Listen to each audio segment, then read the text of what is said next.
ऐसे नहीं जाता है, देख NaCH2 बनाता और ATP और ऑक्सीजन का फॉर्मेशन हुआ था किसका, O2, ठीक है। ये तीन चीजों का फॉर्मेशन लाइट डायरेक्शन में हुआ था।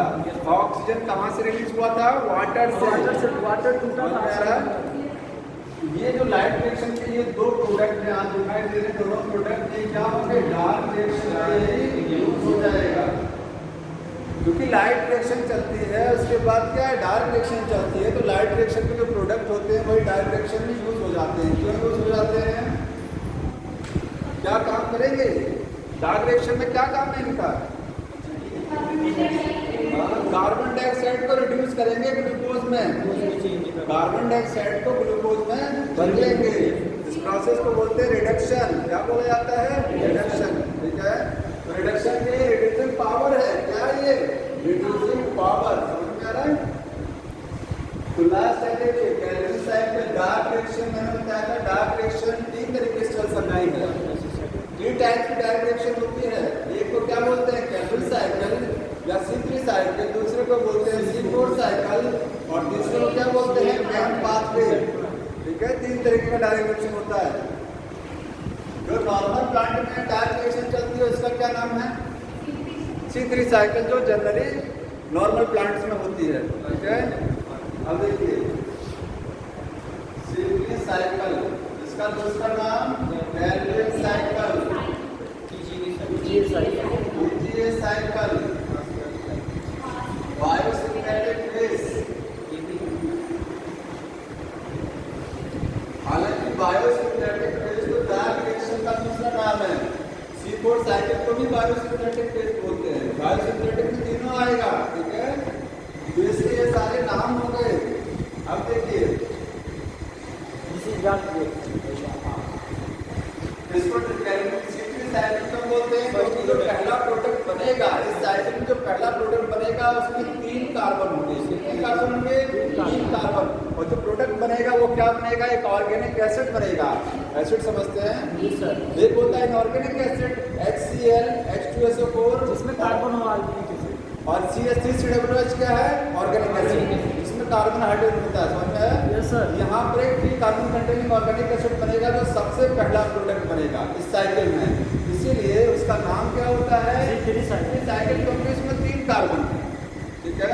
तो फर्स्ट प्रोडक्ट में कितने कार्बन, 3 कार्बन, 3 कार्बन कंटेनिंग, जो फर्स्ट प्रोडक्ट बनेगा उसमें 3 कार्बन होंगे, इसलिए नाम क्या हो गया, C3 साइकिल, ठीक है। और इसको PGA क्यों बोलते हैं, क्योंकि पहला प्रोडक्ट बनता है उसका नाम है फॉस्फोग्लिसरिक एसिड, उसी में 3 कार्बन होता है और वो एक ऑर्गेनिक एसिड है, ठीक है। तो PGA साइकिल क्यों बोलते हैं, because first product is PGA, PGA का पूरा नाम है phosphoglyceric acid, phosphoglyceric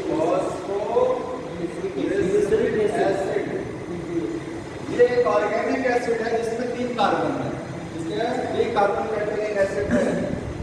Calvin cycle क्यों बोलते हैं, क्योंकि साइंटिस्ट ने डिस्कवर किया था, कैल्विन ने, किसने डिस्कवर किया था, कैल्विन ने, ठीक है, इसलिए कैल्विन साइकिल है।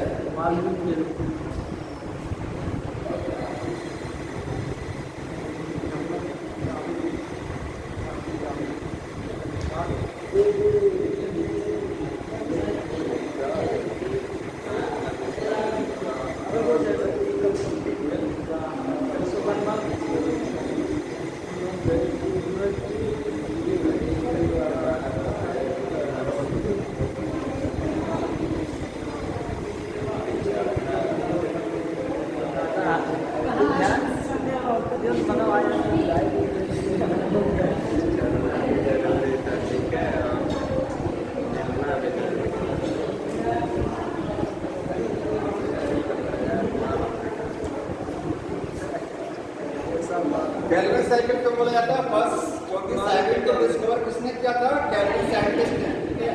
अब देखिए स्टार्ट करते हैं कैसे ये कैल्विन साइकिल चलती है।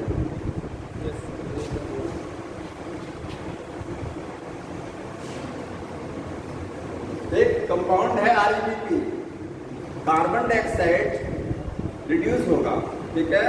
इसमें ग्लूकोज बनाएगा कार्बन डाइऑक्साइड से, इसमें क्या बनना है, ग्लूकोज बनना है। तो कैसे बनेगा, कार्बन डाइऑक्साइड रिएक्ट करेगा RUBP के साथ में। ये RUBP कहाँ है, सेल के अंदर है। किस सेल में है, ये किस सेल में है, मेसोफिल सेल, क्योंकि माइटोकॉन्ड्रिया का सेल। ये रिएक्शन किस सेल में चल रहा होता है, आगे फोटोसिंथेसिस कहाँ होती है, मेसोफिल सेल में होता है ना। मेसोफिल सेल में होती है फोटोसिंथेसिस। तो मेसोफिल सेल में क्लोरोप्लास्ट होता है, क्लोरोप्लास्ट में रेनम होगा और स्ट्रोमा। ये रिएक्शन कहाँ चल रही है, स्ट्रोमा में चल रही है। मेसोफिल सेल के क्लोरोप्लास्ट के स्ट्रोमा में ये रिएक्शन चल रही है। याद रखना इसको, ठीक। RUBP के साथ क्या जुड़ेगा, कार्बन डाइऑक्साइड जुड़ेगा CO2, जिसका फुल फॉर्म लिख लीजिएगा। इसको क्या बोलते हैं, इसका फुल फॉर्म है राइबोलोज 1,5-बाइफॉस्फेट। राइबोलोज 1,5-बाइफॉस्फेट, ये 5 कार्बन कंटेनिंग एक शुगर है। क्या है, शुगर है जिसमें 5 कार्बन होते हैं, 5 कार्बन है इसमें, ठीक। अब इसके बाद यहाँ से जो पहला प्रोडक्ट बनेगा उसको क्या बोलेंगे, PGA, ठीक है। फर्स्ट प्रोडक्ट यही है फॉस्फोग्लिसरिक एसिड।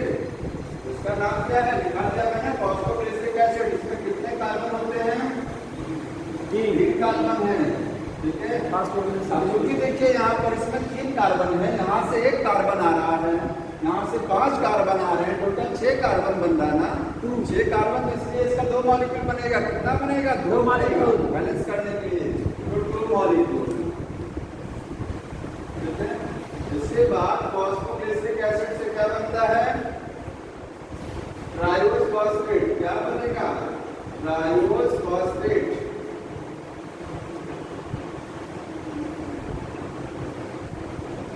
इसमें क्वेश्चन ये आता है, सुन लीजिए ध्यान से क्या क्या आता है। पहला क्वेश्चन आएगा, which is the first acceptor of the CO2। CO2 को सबसे पहले कौन रिसीव करता है, RUBP, ठीक। पहला लिखिएगा यहाँ पर RUBP क्या है, RUBP first accept CO2। Carbon dioxide को सबसे पहले किसने पकड़ा, RUBP ने, फर्स्ट एक्सेप्टर है साइकिल में, ठीक है।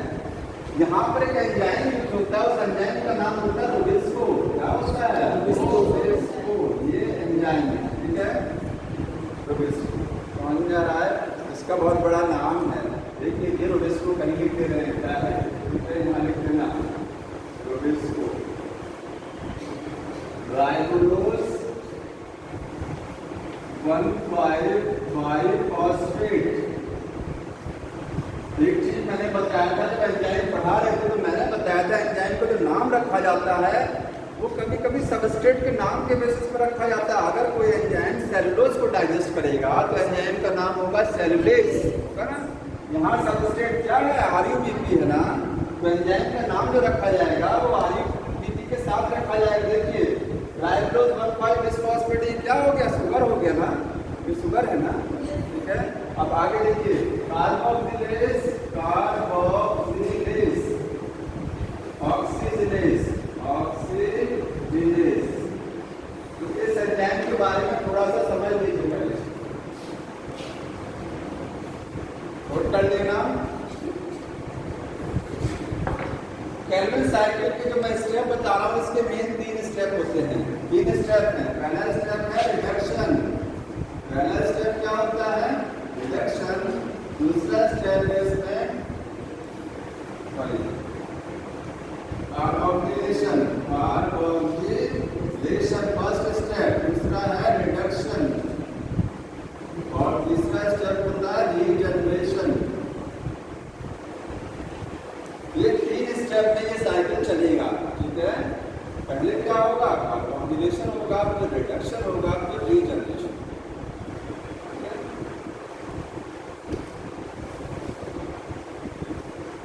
अब देखिए एक एक स्टेप को समझ लीजिए। कार्बोक्सिलेशन का मतलब क्या होता है, addition of carbon dioxide to any substrate. यहाँ पर RUBP के साथ कार्बन डाइऑक्साइड जुड़ रहा है ना, इस रिएक्शन को आप क्या बोलेंगे, कार्बोक्सिलेशन। तो कार्बोक्सिलेशन यहाँ जो हो रहा है उसमें क्या है, उसमें RUBP के साथ क्या जुड़ रहा है, CO2 जुड़ रहा बन क्या रहा है, VGA बनेगा, ये तो कार्बोक्सिलेशन है। एंजाइम का नाम क्या रहेगा, रोबेस्को। ठीक,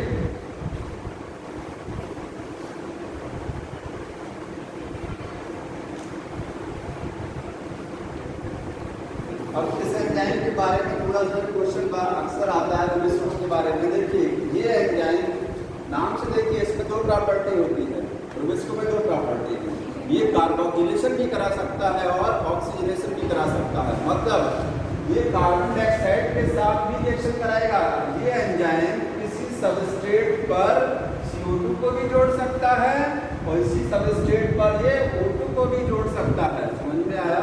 ये कार्बोक्सिलेशन रिएक्शन भी करा सकता है। यहाँ कौन सी रिएक्शन हो रही है, कार्बोक्सिलेशन। अगर सोचिए कार्बन डाइऑक्साइड यहाँ हो, यहाँ O2 हो, तब भी करा देगा रिएक्शन, क्योंकि देखिए कार्बोक्सिलेज ऑक्सीजनेज इसमें दोनों प्रॉपर्टी है ना, कार्बोक्सिलेशन प्रॉपर्टी भी कराएगा और ऑक्सीजनेशन। तो ये O2 के साथ रिएक्ट करा सकता है किसी सबस्ट्रेट। समझ में आ रहा है?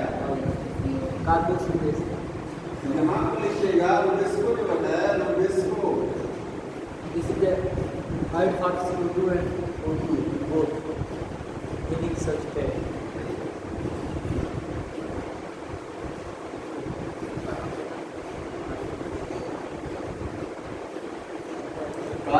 लिखना है रोबेस्को कैटलाइज। कैटलाइज का मतलब क्योंकि एंजाइम रिएक्शन को चलाते हैं, कैटलाइज करते हैं। कौन सा, कार्बोक्सिलेशन और ऑक्सीजनेशन। ठीक है,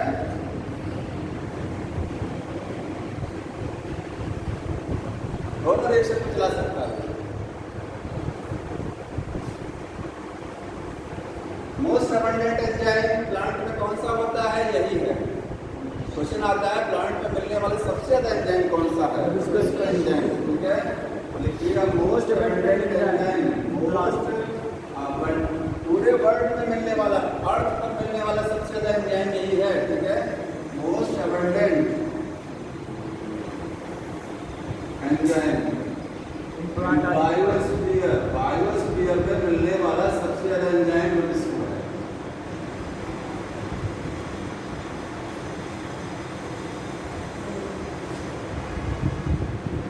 लेकिन इसकी एक कमी है, कमी ये है कि अगर CO2 का लेवल थोड़ा सा कम हो गया तो तुरंत ही ऑक्सीजन के साथ बाइंड कर जाएगा। ये कार्बोक्सिलेशन रिएक्शन छोड़ करके क्या कराने लग जाएगा, ऑक्सीजनेशन करा देगा अगर CO2 थोड़ा सा भी कम हुआ। ठीक है, लिखिएगा at low CO2 concentration, low CO2 concentration rubisco क्या करेगा, रोबेस्को अरे थोड़ा सा लिख लेते तो रोबेस्को शो ऑक्सीजनेशन प्रॉपर्टी। वो ऑक्सीजनेशन प्रॉपर्टी शो करने लग जाएगा तुरंत जैसे थोड़ा सा कम हुआ CO2। ठीक है, इसीलिए कार्बन डाइऑक्साइड ज्यादा चाहिए। अगर कार्बोक्सिलेशन कराना है रोबेस्को से तो CO2 का लेवल क्या होना चाहिए, हाई होना चाहिए।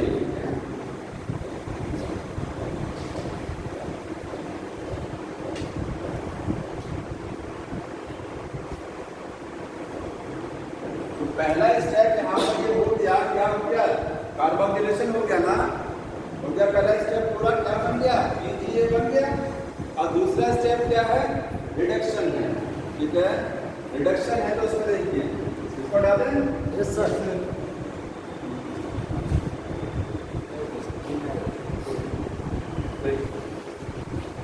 VGA से क्या बनेगा, ट्रायोज फॉस्फेट। ट्रायोज फॉस्फेट इसको बोलते हैं PgAl। ठीक है, देखिए फॉस्फोग्लिसरिक एसिड दिखाई दे रहा है, इसका क्या होगा, रिडक्शन। ठीक है, तो रिडक्शन के लिए जानते हैं रिडक्शन कैसे होता है, या तो हाइड्रोजन ऐड हो या तो ऑक्सीजन निकले कहीं से। अगर यहाँ से ऑक्सीजन निकलेगी तब भी रिडक्शन और हाइड्रोजन ऐड होगी तब भी रिडक्शन, बात एक ही है ना। ठीक है, तो यहाँ पर हाइड्रोजन ऐड होगा, कैसे होगा, एक हाइड्रोजन कैरियर आएगा, लाइट रिएक्शन में क्या बनाता, NADH2 बनाता, वही यूज होगा। देखिए NADH2 यूज होगा और क्या बनेगा, NADP+। इससे ये बन गया तो हाइड्रोजन कहाँ चला गया, इसमें से जो हाइड्रोजन निकला वो यहाँ यूज हो गया, तो इसका क्या हो गया, रिडक्शन। में आया? साथ में एटीपी भी जुड़ेगा। क्या जुड़ेगा? एटीपी। एक एटीपी भी खर्च होगा, क्या बनेगा? एडीपी बनेगा। समझ में आ रहा है?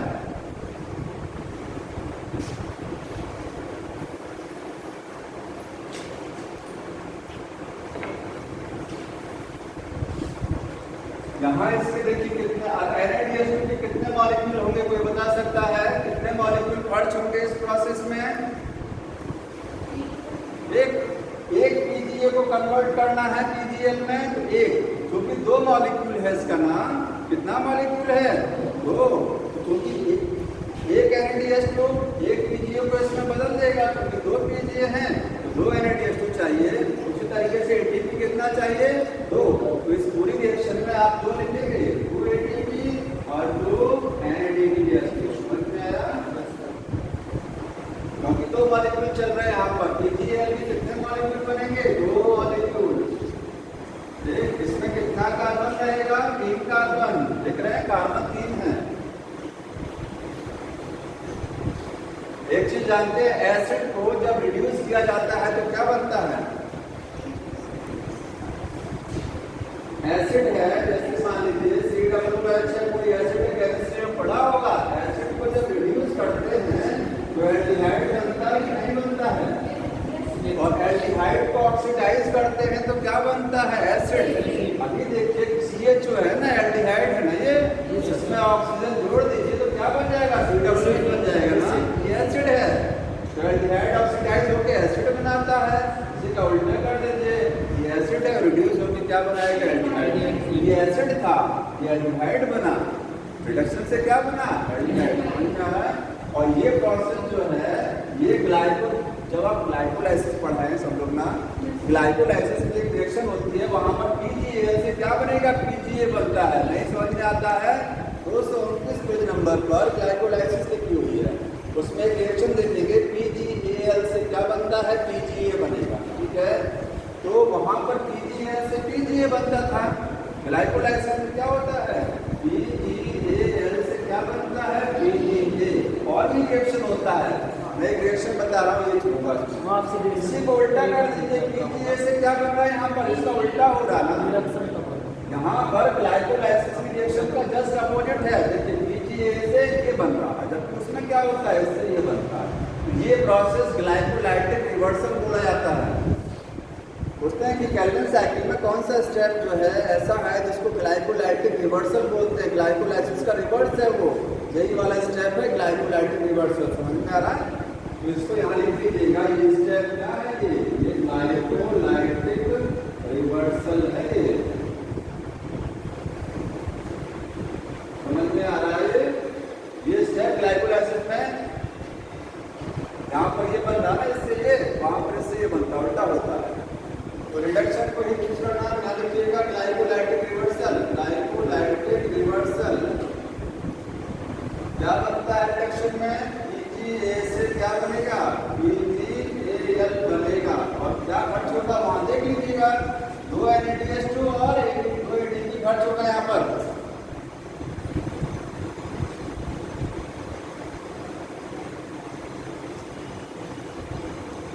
दो स्टेप पूरा हो गया, एक तीसरा स्टेप बचा हुआ, कौन सा? रीजनरेशन। थर्ड स्टेप कौन सा है? रीजनरेशन। रीजनरेशन का मतलब समझते हैं, यही RUBP जो है ना, ये क्योंकि कार्बन डाइऑक्साइड तो लगातार एटमॉस्फेयर से आ रही है, RUBP इसमें खर्च हो गया तो नया RUBP तो बनाना पड़ेगा। दोबारा से केल्विन साइकिल चलानी है ना, आगे केल्विन साइकिल को फिर से चलाना है, तो RUBP कहाँ से आएगा? तो इसको वापस RUBP को रिवर्ट करना है, RUBP को वापस रीजनरेट करना है। तो देखिए यहाँ पर 3 कार्बन है, देखते रहिएगा। कितने मॉलिक्यूल? 2। टोटल ओवरऑल कितना कार्बन? 6 कार्बन बना, जिसमें से 1 कार्बन, 1 कार्बन को लॉस कर दीजिए यहाँ से, 1 कार्बन, मतलब 5 कार्बन वापस हो जाते हैं। यहाँ से 5 कार्बन वापस होके क्या बना देते हैं? RUBP। 5 कार्बन, क्योंकि इसमें 6 कार्बन है तो इसके 5 कार्बन क्या बना देंगे? RUBP। ठीक है, इस प्रोसेस को क्या बोलेंगे? रीजनरेशन। इसमें क्या होगा? इसमें भी एक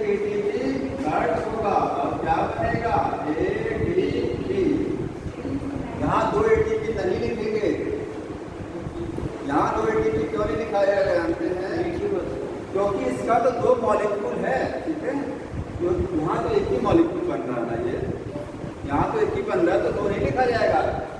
एक पीजीएल अगर खर्च होगा तो कितना बनेगा, एक कार्बन बनेगा केवल।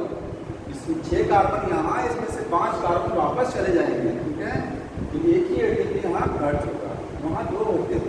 समझ में आ रहा है? अब जो एक कार्बन यहाँ एक बार कैल्विन साइकिल चला तो कितने कार्बन का बेनिफिट हो रहा है, कितना कार्बन का बेनिफिट हो रहा है, कैल्विन साइकिल चल गया ना, वापस हो गया, फायदा मिला नहीं मिला यहाँ पर, एक कार्बन का फायदा मिला। ग्लूकोज में 6 कार्बन होते हैं, कितने होते हैं, 6, तो 6 कार्बन ग्लूकोज है, तो ग्लूकोज को बनाने के लिए साइकिल 6 बार चलना चाहिए। कितनी बार चलेगा, 6 बार। समझ में आ रहा है ना, क्योंकि एक बार में एक कार्बन का नेट गेन हो रहा है, 6 बार रिपीट करेगा तब जाकर के ग्लूकोज बनेगा। यहाँ पर डायरेक्ट लिख देंगे, क्या बनेगा, ग्लूकोज बनेगा, ग्लूकोज, उससे क्या बनेगा, स्टार्च बनेगा। समझ में आया? तो फोटोसिंथेसिस में ग्लूकोज बनता है, तो ग्लूकोज का फॉर्मेशन हो गया और लाइट रिएक्शन का प्रोडक्ट यूज हो गया।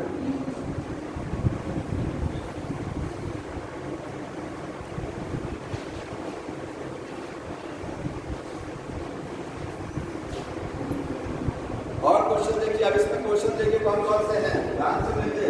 कुछ मैंने बता दिया आपको, फर्स्ट CO2 रिसेप्टर कौन है, RUP, क्वेश्चन नहीं आता, पहला CO2 रिसेप्टर RUP। कार्बोक्सिलेशन में कौन सा एंजाइम यूज होता है, रुबिस्को, रुबिस्को की प्रॉपर्टी बता दिया, मोस्ट अबंडेंट एंजाइम वर्ल्ड में है ये। इसके बाद दूसरा क्वेश्चन आता है यहाँ पर कि सबसे पहला कार्बोहाइड्रेट कौन सा बनता है, बताइए। फर्स्ट कार्बोहाइड्रेट कौन सा बन रहा है, हाँ, ये कार्बोहाइड्रेट ही नहीं है, ये तो एसिड है ना। फर्स्ट कार्बोहाइड्रेट कौन सा बन रहा है इसमें, ये एसिड है, ये फॉस्फेट COOH ग्रुप रहेगा, ग्लूकोज बनता है, ग्लूकोज बनता है 6 बार। ये सबसे पहला कार्बोहाइड्रेट, क्योंकि जब बायोमॉलिक्यूल मैंने बताया था आपको, कार्बोहाइड्रेट क्या होता है, कार्बोहाइड्रेट में एल्डिहाइड ग्रुप मिलता है या कीटोन ग्रुप मिलता है, बताया था ना, पॉलीहाइड्रोक्सी एल्डिहाइड्स और कीटोन कॉल्ड कार्बोहाइड्रेट।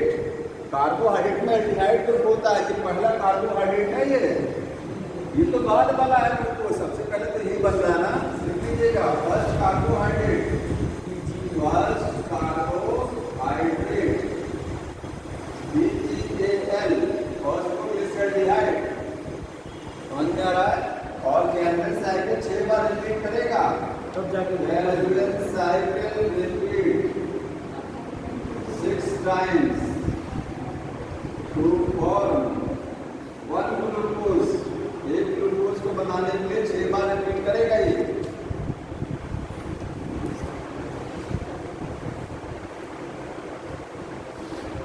कितना ATP खर्च होगा, 6, 18 ATP और 12 NADPH2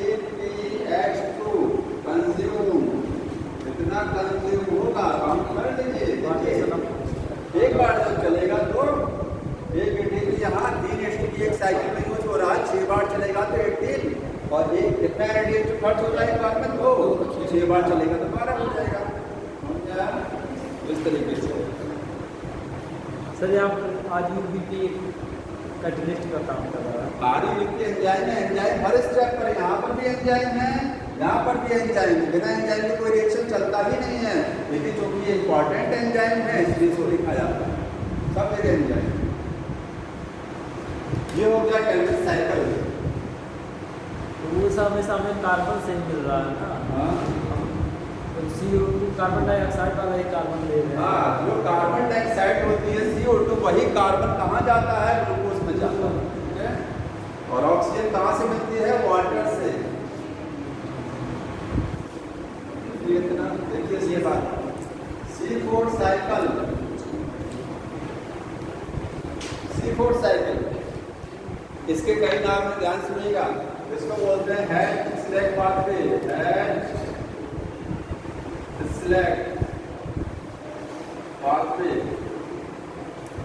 जो बोलते हैं साइंटिस्ट के नाम पर है, हैच एंड स्लैग, साइंटिस्ट थे हैच एंड स्लैग, ये के नाम पर है हैच-स्लैग पाथवे, ठीक। और इसको बोलते हैं ऑक्जेलो acetic acid cycle, OAA cycle.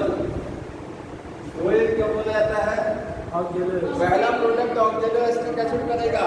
पिछले में पहला प्रोडक्ट क्या था? PGA, इसमें OA बनेगा। तो ये फर्स्ट प्रोडक्ट है, ये क्या है? ऑक्जेलो एसिटिक एसिड, ऑक्जेलो एसिटिक एसिड, ठीक है, फर्स्ट प्रोडक्ट। इसमें 4 कार्बन है। कितने कार्बन है? 4, इसीलिए C4 साइकिल। इसमें 3 थे PGA में, C3 साइकिल। फर्स्ट प्रोडक्ट के नाम पर ही साइकिल का नाम हो जाता है। इसमें बोलते हैं di carboxylic acid cycle, di carboxylic acid cycle. क्यों बोलते हैं? क्योंकि जो ऑक्जेलो एसिटिक एसिड बनता है इसमें 2 COOH होते हैं। कितने होते हैं? COOH आपको 2 मिलेगा, ठीक है। तो डाई COOH को क्या बोलते हैं? कार्बोक्सिलिक एसिड है। तो 2 COOH ग्रुप है इसमें, 2 COOH में ऑक्जेलो एसिटिक एसिड, ठीक। एक नाम इसका और होता है CO2 concentrating mechanism, concentrating mechanism.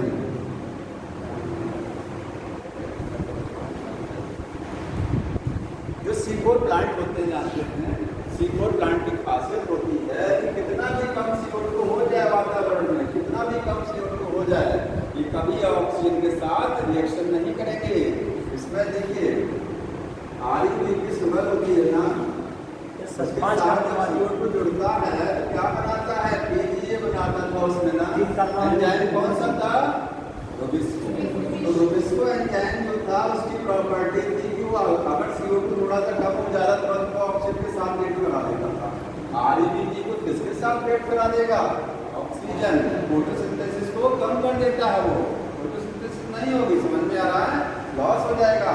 लेकिन इस पाथवे में क्या है? इस पाथवे में CO2 की कंसंट्रेशन पत्ती में लीफ की मेसोफिल सेल में लगातार बनी रहती है, कभी CO2 कम नहीं होने पाता।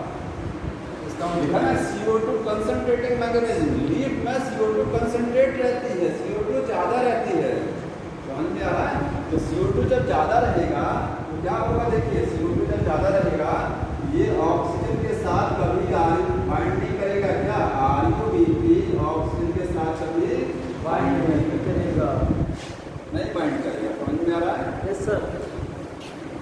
अभी साइकिल से और समझ में आ जाएगा।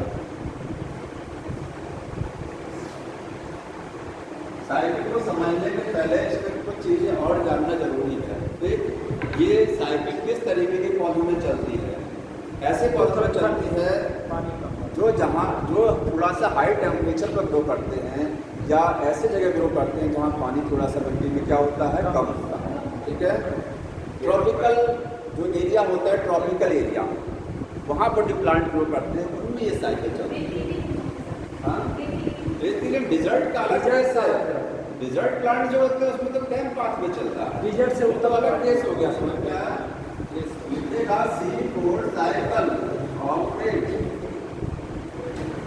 And tropical plant, tropical areas where temperature क्या है? हाई तो होता है थोड़ा सा, ठीक है। वाटर क्या होता है? लेस होता है। टेम्परेचर हाई और वाटर लेस। जैसे शुगर केन, मक्का। इस फैमिली में साइकिल चलती है तो एक फैमिली होती है ग्रैंडी। ग्रैंडी का नाम जान रहे हैं, जिसमें मक्का आता है, शुगर केन आता है, गेहूँ आता है, चावल आता है। देखिए ये सब ग्रैंडी फैमिली, तो ग्रैंडी फैमिली के प्लांट में चलेगा साइकिल। और किस प्लांट में? सारे प्लांट में, शुगर केन में, मेज में, ये कुछ ही प्लांट में। तो ऑपरेट एंड प्लांट्स ऑफ ग्रैंडी फैमिली। ग्रैंडी में आएगा शुगर केन, मेज, ठीक है। इसके बाद एक फैमिली है साइपरेसी, साइपरेसी फैमिली, उसमें भी साइकिल चलती है। समझ में आ रहा है?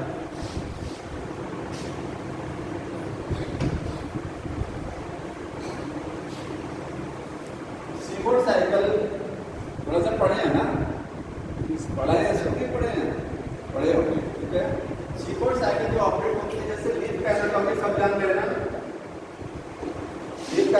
होता है? मीन्स है जो ऊपर की लेयर होती है इसको क्या बोलते हैं? अपर एपिडर्मिस, ये क्या है? लोअर एपिडर्मिस, ठीक है। और यहाँ पर वैस्कुलर बंडल होता है ना लीफ में, क्या होता है? जाइलम फ्लोएम, वैस्कुलर बंडल, ठीक है। और यहाँ पर क्या होते हैं? मीडियोबिल सेल, यही तो होता है ना। उसमें दो कैटेगरी होती है, पेलिसेड और स्पंजी। अब यहाँ पर देखिए जो C4 प्लांट होते हैं, C4 प्लांट वो क्या करते हैं? वो कार्बन डाइऑक्साइड को लीफ में कंसंट्रेट कर देते हैं। कार्बन डाइऑक्साइड के अमाउंट को किसी तरीके से क्या कर देते हैं? बढ़ा देते हैं। आप ऐसे कह सकते हैं कि C4 प्लांट की जो एनाटॉमी होती है वो नॉर्मल प्लांट से थोड़ा सा हट के होती है इनकी एनाटॉमी, और ऐसे एनाटॉमी को बोलते हैं क्रेंज एनाटॉमी। क्या बोला जाता है? क्रेंज। एक वर्ड लिखा गया है इन C4 प्लांट, ठीक है। इसको धीरे धीरे समझ में आएगा ये, ठीक है। मैं सब बता रहा हूँ, सब क्लियर होगा। In C4 plant kranz anatomy found.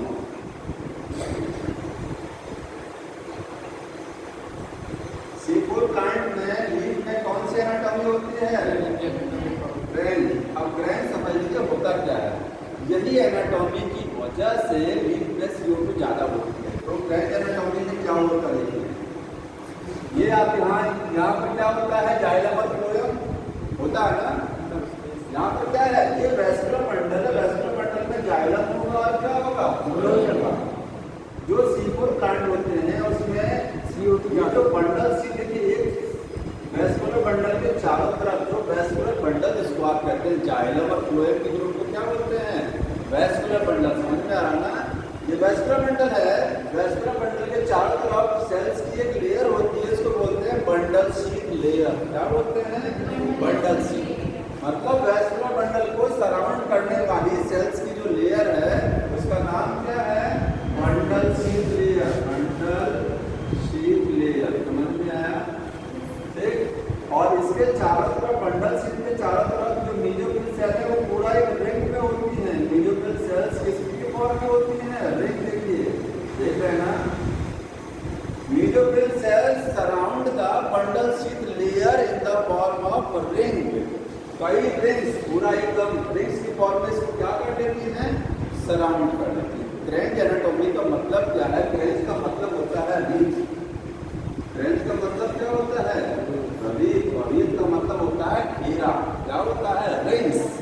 तो रीथ का मीनिंग है वो क्या है? रिंग्स, ठीक है। तो क्रेंज एनाटॉमी में क्या बताएंगे? वैस्कुलर बंडल के चारों तरफ मीडियोबिल सेल्स जो है वो पूरा रिंग में है, बंडल शीट लेयर को सराउंड करते हैं, पूरा रिंग में घेर लेते हैं। समझ में आ रहा है? देख लिया इसको? क्रेंज का मीनिंग लिखिएगा यहाँ पर। क्रेंज एनाटॉमी का meaning mesophyll cells surround bundle sheet layer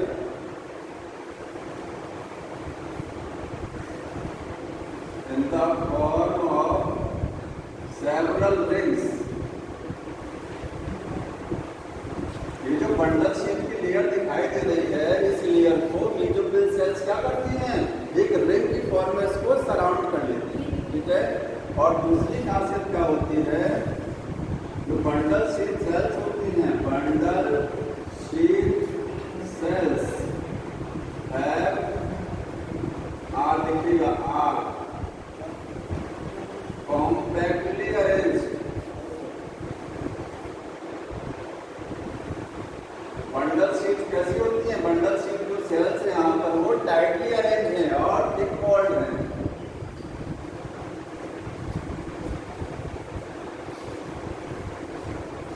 समझ में आ रहा है? टाइटली अरेंज और थिक वॉल्ड। देखिए पूरे का ओवरऑल का मीनिंग ये है, ये जो आपको बंडल शीट सेल दिखाई दे रही है ना, इसमें किसी तरीके से CO2 का लेवल बढ़ा देना है। किसी तरीके से क्या करना है?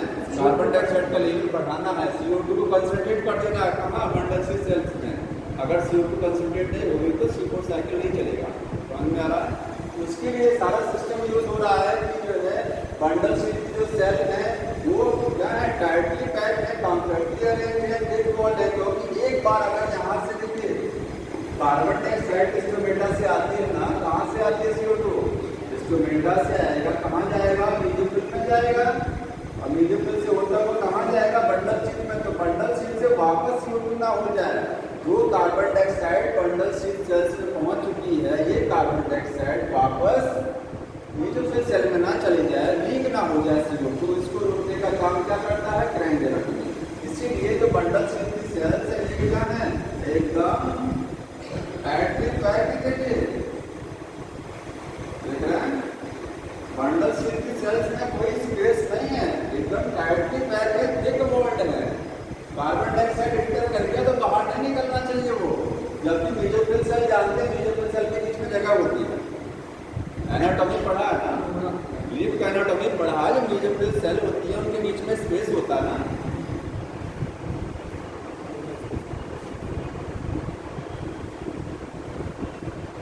ये समझ में आ गया होता क्रायोजेनिक एनाटॉमी। हाँ, आगे इसके बाद आगे साइकिल आगे बताएंगे, पहले इसका बेसिक समझना जरूरी है। किसी को प्लांट में जो क्रांच एनाटॉमी होती है उसका मतलब क्या होता है?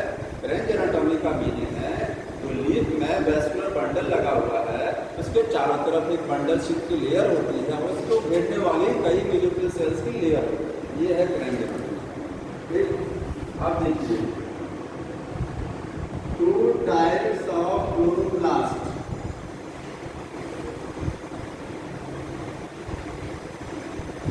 जो C4 प्लांट होते हैं, C4 प्लांट की बात कर रहे हैं, उसमें क्लोरोप्लास्ट 2 तरीके का होता है। अभी जब आप देखिए जो C3 प्लांट थे, C3 प्लांट में बताइए फोटोसिंथेसिस किस सेल में चल रहा है? ये जो बंडल शीट नहीं चलता वहाँ फोटोसिंथेसिस कहाँ चल रही है? जो कैल्विन साइकिल चला रहे थे वो कहाँ चल रही थी?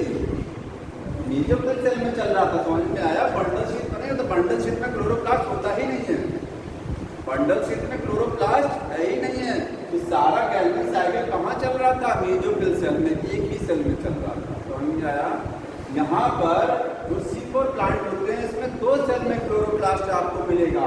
एक तो मीजोफिल सेल में क्लोरोप्लास्ट नजर आएगा और एक कहाँ आएगा? जो बंडल शीट सेल से इसमें भी क्लोरोप्लास्ट होता है। समझ में आया?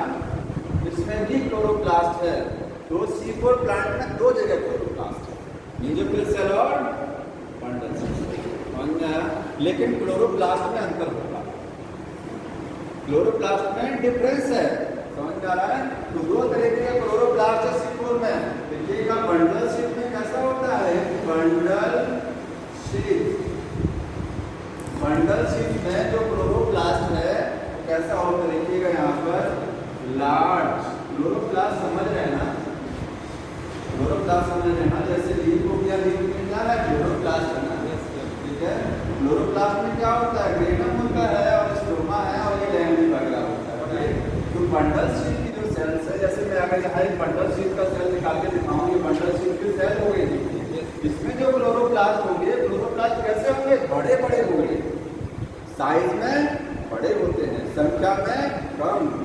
Large size chloroplast, large size chloroplast होगा एंड लेस इन नंबर। अगर डायग्राम बुक में बना होगा, NCERT में डायग्राम बनाने के लिए देखिए, अगर बना होगा तो उसमें क्लोरोप्लास्ट का शेप बड़ा दिखाया गया होगा।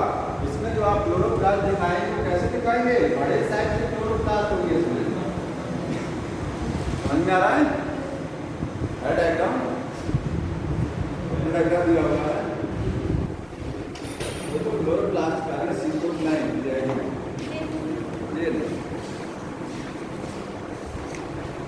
C4 साइकिल में नहीं दिया, नहीं, इसको हटा दीजिए।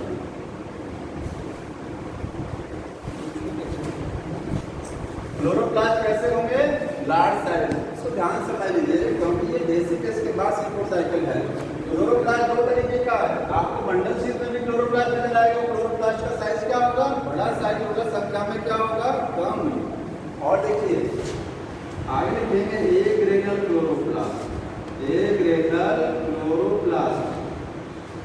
इसका मतलब समझ लें, बंडल शीट में क्लोरोप्लास्ट है, बड़े बड़े साइज के क्लोरोप्लास्ट है, संख्या में कम है। ए ग्रेनल क्लोरोप्लास्ट क्या होता है? ऐसा क्लोरोप्लास्ट जिसमें ग्रेनम नहीं रहेगा। आप बताइए ग्रेनम नहीं है, ये क्लोरोप्लास्ट पढ़े ना। क्लोरोप्लास्ट का अगर ये थालेकोइड मेम्ब्रेन है, ये क्या है? थालेकोइड मेम्ब्रेन। ग्रेनम और ग्रेनम नहीं होती। थालेकोइड मेम्ब्रेन के ग्रुप को क्या बोलते हैं? ग्रेनम। अगर सोचिए ये थालेकोइड मेम्ब्रेन बिखर जाए, थालेकोइड तो है लेकिन ग्रेनम नहीं बन रहा ना। कल बंद है, कल बंद है, ठीक। तो ये ग्रेनल क्लोरोप्लास्ट का मतलब जान रहे हैं कि ग्रेनम नहीं बनेगा, थालेकोइड तो रहेगा। ध्यान सुनिएगा, थालेकोइड रहेगा लेकिन वो थालेकोइड बिखरा रहेगा। ग्रेनम फॉर्म में नहीं बिखरा रहेगा, एक के ऊपर एक थालेकोइड नहीं नजर आएगा तो आप ग्रेनम नहीं कहेंगे। क्लोरोप्लास्ट है, क्लोरोप्लास्ट तो है, उसमें थालेकोइड है लेकिन ग्रेनम नहीं बना रहा। अब यहाँ पर एक चीज है, ग्रेनम नहीं रहेगा तो कौन सा फोटो सिस्टम नहीं रहेगा बताइए? एक ग्रेनुलर क्लोरोप्लास्ट में कौन सा फोटो सिस्टम कायम रहेगा? पीजी होगा। फोटो सिस्टम सेकंड नहीं नजर आएगा इसमें। फोटो सिस्टम सेकंड तब बनता है जब दो थालेकोइड करते हैं, दो कॉन्टैक्ट वाले कांटेक्ट में तो जब टच करे तो तब होगा। उनको ज़्यादा वो लग रही है। इधर देखो, ये जब ग्रेनम बनेगा इस तरीके से तो ये कांटेक्ट पॉइंट हो रहा ना, वहाँ पर दो थालेकोइड टच करते हैं वहीं तो फोटो सिस्टम सेकंड होता है। ये सेकंड नहीं रहेगा। तो बंडल शीट में केवल एक फोटो सिस्टम रहेगा, फोटो सिस्टम ओनली PS1।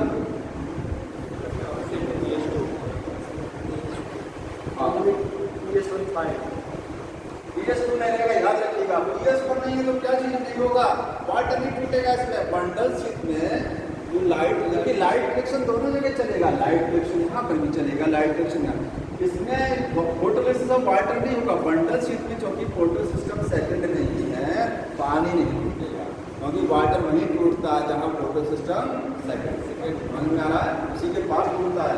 तो no photolysis of water, no photolysis of water. Water की फोटोलिसिस नहीं होगी तो नो फोटो रिलीज, कोई ऑक्सीजन रिलीज नहीं होगा।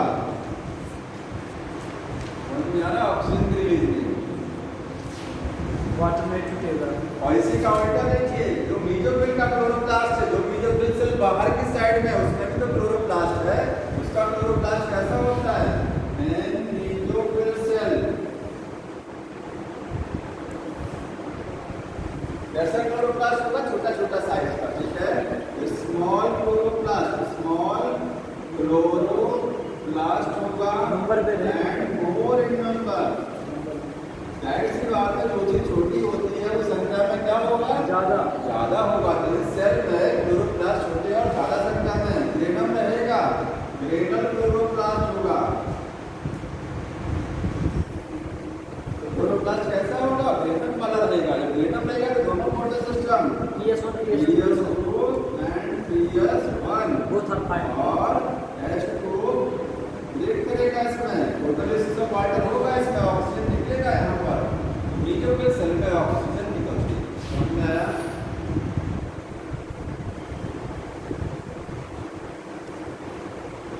ये जानते हैं, ये सारा सिस्टम इसलिए किया जा रहा है क्योंकि ऑक्सीजन को एक जगह से हटा देना है। जो आप बोलते हैं C3 साइकिल ना, C3 साइकिल इस प्लांट में भी चलती है। C4 प्लांट के अंदर भी C3 साइकिल चलता है, ठीक है। अभी इतना आपको समझ में आ गया तो आगे समझ में आएगा। C3 में वाटर ब्रेक होगा। तो आपको एक बार फिर से देख लीजिए, C4 प्लांट में एक विशेष एनाटॉमी मौजूद होती है, उसको क्या बोलते हैं? Range anatomy. उसमें क्या होता है? जो वेस्कुलर बंडल होते हैं उसके चारों तरफ एक बंडल शीट की लेयर होती है। बंडल शीट के चारों तरफ मीजोफिल की ढेर सारी लेयर है, ठीक। और क्लोरोप्लास्ट दो जगह नजर आएगा, बंडल शीट में भी होगा और मीजोफिल में। जबकि C3 में एक ही जगह क्लोरोप्लास्ट रहता है, कहाँ? मीजोफिल में। और दोनों जगह के क्लोरोप्लास्ट में क्या अंतर होता है ये हमने आपको बता दिया, ठीक।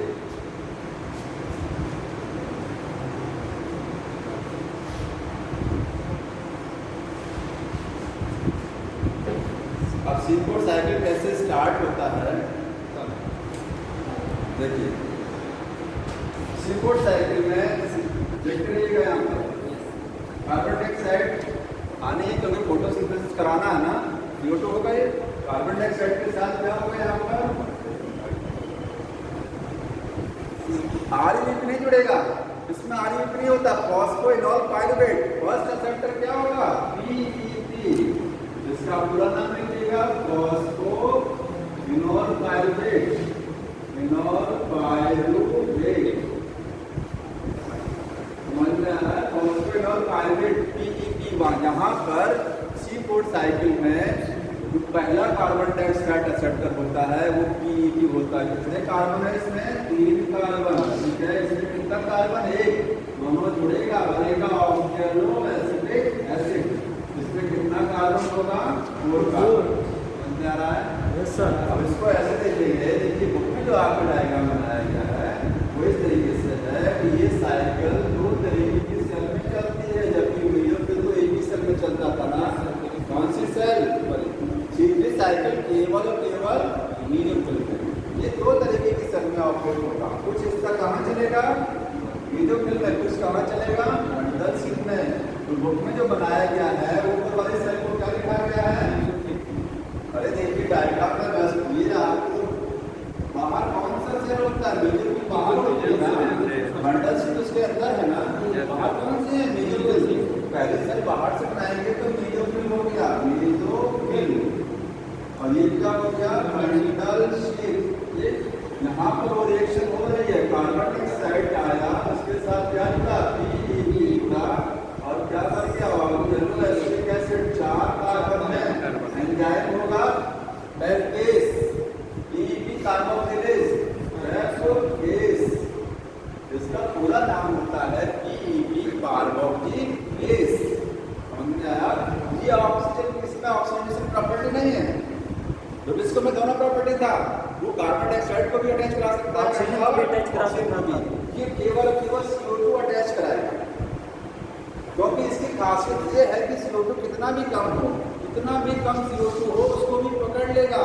रुबिस्को के पास ये प्रॉपर्टी नहीं है। रुबिस्को क्या करता है? थोड़ा सा CO2 कम हुआ, थोड़ा सा CO2 कम हुआ, तुरंत वो उनको पकड़ने लग जाता है। समझ में आ रहा है? Yes sir. ये लो CO2 को भी पकड़ लेगा। यहाँ लिख लीजिएगा, पैरकेस है, पैरकेस ये क्या है? Capture is low more affinity तो CO2, मतलब कार्बन डाइऑक्साइड को बाइंड कराने की एफिनिटी बहुत ज्यादा है इसके अंदर। समझ में आया? ऑक्टेनो एसिटिक एसिड बन गया और येलो एसिटिक एसिड। ये कन्वर्ट किसमें होगा? मैलिक एसिड में। इसमें कन्वर्ट होगा मैलिक एसिड। इसमें कितना कार्बन? 4 कार्बन। अब ये मैलिक एसिड यहाँ से चला गया बंडल शीट में। कहाँ चला गया? बंडल शीट में। यहाँ आ गया, बुक में सब बना हुआ देखते रहिए। 4 कार्बन इसमें है। Yes sir. इसके बाद ये मैलिक एसिड टूटेगा और इसका होगा, इसमें से एक कार्बन डाइऑक्साइड निकल जाएगा। अब बताइए 4 कार्बन में से कार्बन डाइऑक्साइड निकल जाए, कितने कार्बन बचेगा? 3 कार्बन। 3 कार्बन बचेगा ना। तो 3 कार्बन बचेगा तो बनेगा PGA। क्या बनेगा? PGA। वही बन गया 3 कार्बन वाला। 3 कार्बन कैल्विन साइकिल वाला बन गया। वहाँ बनता था PGA ना। अब इस PGA से कैल्विन साइकिल चलना चालू हो जाएगा। मतलब कैल्विन साइकिल इसमें भी चलता है। C4 प्लांट के अंदर भी कैल्विन साइकिल है। समझ में आ रहा है? अभी C4 साइकिल पूरा नहीं हुआ है। साइकिल तो पूरा कब होगा? जल्दी पूरा रिपीट कर जाएगा। वहाँ से कैल्विन साइकिल स्टार्ट हो गई है। फिर से रुबिस्को एंजाइम आएगा, रुबिस्को एंजाइम आएगा फिर से तब कैल्विन साइकिल चल रही है। समझ में आ रहा है? इसका मतलब ये बताइए रुबिस्को किस सेल में है? इस वाली सेल में, किसमें? नीचे वाले, नीचे वाले। जहाँ कैल्विन साइकिल चल रही है वहीं रुबिस्को रहेगा ना। Yes sir. इसमें रुबिस्को रहता है। ये कैल्विन साइकिल को चला रहा उसी तरीके से। Find Rubisco enzyme. गलत हो गया। हाँ, गलत ये हो गया है कि CO2 से चलेगा। CO2 रहेगा और ये जो CO2 निकलेगा इसके साथ रुबिस्को रहेगा इसमें। रुबिस्को 5 कार्बन CO2 1 कार्बन अब मिला के शुगर रहेगा ना। 5 कार्बन का शुगर मौजूद है इसमें।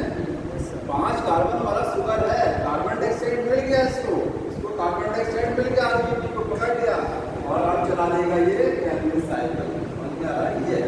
तो PGA यहाँ पर फ्री हो गया है। इसमें कितना कार्बन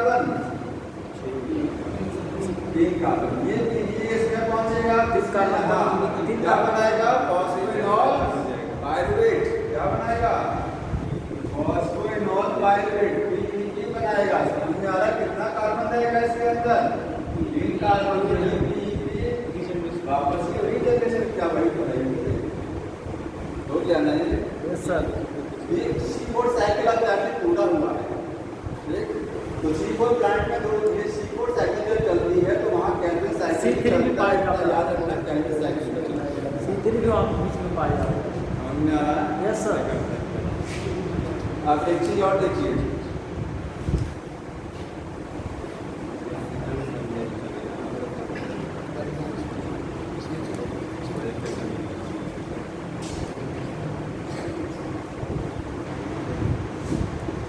इसको क्या ये आगे जो देख रहे हैं ये जो कैल्विन साइकिल चल रही है, क्या यहाँ ऐसा भी हो सकता है कि रुबिस्को को ऑक्सीजन मिल जाए? कभी नहीं होगा। यहाँ पर जो रुबिस्को है, यहाँ पर जो रुबिस्को है वो कभी ऑक्सीजन के साथ बाइंड नहीं करेगा क्योंकि ऑक्सीजन रहेगा ही नहीं। C4 प्लांट जो होते हैं, C4 प्लांट ये C3 के कंपेरिजन में फूड क्या करते हैं? ज़्यादा बनाते हैं। क्यों ज़्यादा? बीच में नहीं बोला करिए, ठीक है? क्यों फूड ज़्यादा बनाते हैं? क्योंकि देखिए कैल्विन साइकिल से तो फूड बनता है। क्या इससे फूड बन रहा है? कहीं आपको इसमें ग्लूकोज दिखाई दे रहा है? नहीं ना, कहीं ग्लूकोज नहीं दिख रहा है। जो फूड बनेगा वो किससे बनेगा? बनेगा कैल्विन से ही, ग्लूकोज इसी से बनेगा। अब चूंकि जो C3 प्लांट थे उसमें एक प्रॉब्लम ये था कि C3 प्लांट में जो रुबिस्को एंजाइम था वो कहाँ था? न्यूट्रोफिल सेल में। कहाँ था? न्यूट्रोफिल सेल में था। यहाँ पर ये नीचे वाली सेल कौन सी है? बंडल शीट है। यहाँ रुबिस्को किस सेल में है? बंडल शीट में। डिफरेंस देखिए, रुबिस्को कहाँ है? बंडल शीट में। तो रुबिस्को की प्रॉपर्टी क्या होती है कि जरा सा उसको CO2 अगर कम मिल गया, अगर CO2 का लेवल वातावरण में कम हो गया तो रुबिस्को क्या करता है? वो तुरंत एनवायरमेंट से O2 को पकड़ लेगा। O2 को पकड़ लेगा तो ऑक्सीजनेशन करा देगा। समझ में आया? किसका ऑक्सीजनेशन? RUBP जो होता है, RUBP के साथ CO2 को ना जुड़वा करके किसको जोड़ेगा? वो और ऑक्सीजन को जोड़ेगा तो फोटोसिंथेसिस क्या हो जाएगा? नहीं होगा। समझ में आया? तो कोई फोटोसिंथेसिस नहीं होगा क्योंकि कार्बन डाइऑक्साइड तो जा ही नहीं रही है, CO2 को पकड़ ही नहीं रहा है। क्योंकि इसकी प्रॉपर्टी क्या है? जरा सा CO2 कम हो गया तुरंत CO2 को पकड़ लेता है। यहाँ ये समस्या नहीं आएगी। यहाँ लगातार फूड बनेगा। क्यों बनेगा? क्योंकि यहाँ पर क्या देखिए, यहाँ पर O2 नहीं है। इस सेल में कहीं O2 आ जाएगा? बताइए, सेल में कहीं O2 है? नहीं। क्योंकि बंडल शीट में मैंने बताया था क्लोरोप्लास्ट कौन सा वाला होता है? A granal. कैसा होता है? A granal.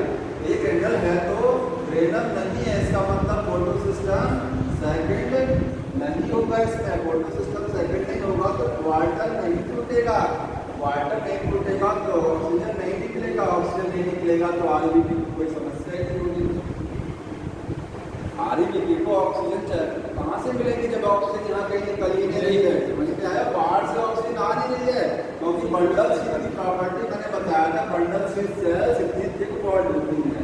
क्या होती है? इनकी दीवार बहुत मोटी होती है, टाइटली पैक होती है। ये गैस को आने जाने नहीं देती है। ये ऑक्सीजन को बाहर से नहीं आने देगी, कार्बन डाइऑक्साइड को निकलने नहीं देगी यहाँ से। समझ में आया? तो ऑक्सीजन बाहर से आएगा नहीं, अंदर बन नहीं रहा ऑक्सीजन, तो कुछ नहीं हो रहा है तो RUBP को कोई समस्या नहीं होगी। समझ में आया?